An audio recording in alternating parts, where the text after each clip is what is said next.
Good morning from my office, where I will, perhaps more than I would like, be doing some of these videos.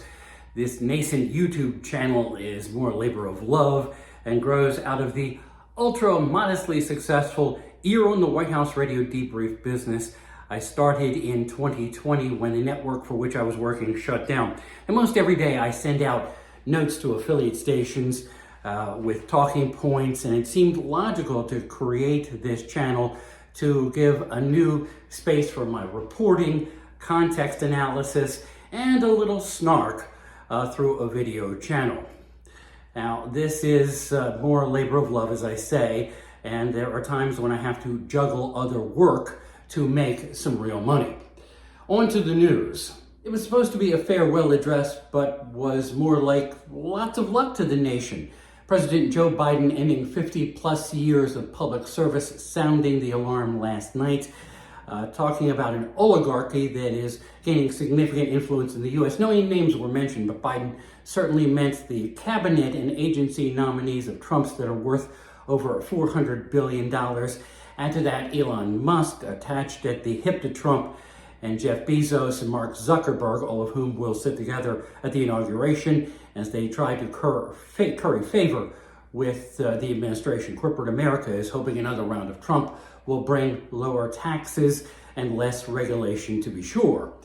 Biden called it a dangerous concentration of power in the hands of a very few ultra-wealthy people. Quote, "Today, an oligarchy is taking shape in America of extreme wealth, power, and influence that literally threatens our entire democracy." He echoed the famous Eisenhower farewell message, with Biden twisting it to a tech industrial complex that is a danger to the nation.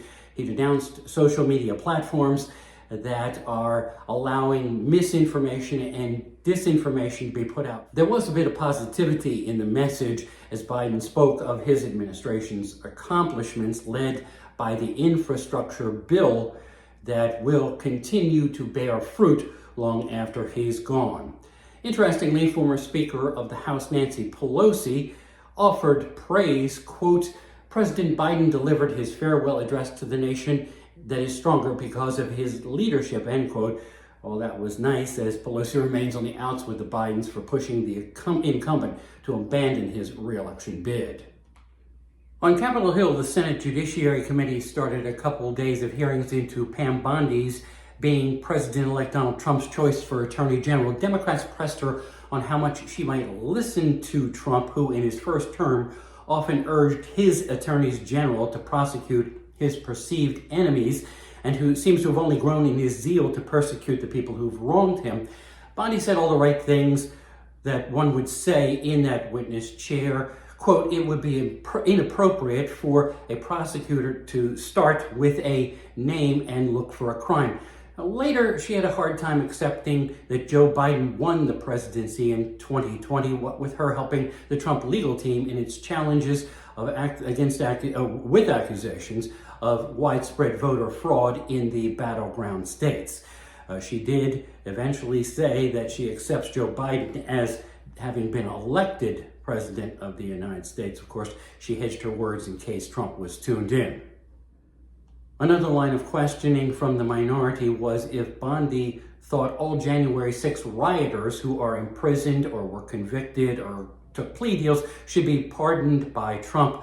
Quote, "I will look at each case and advise on a case-by-case basis." And that is pretty much the standard way for handling pardon applications. There's no reason to believe that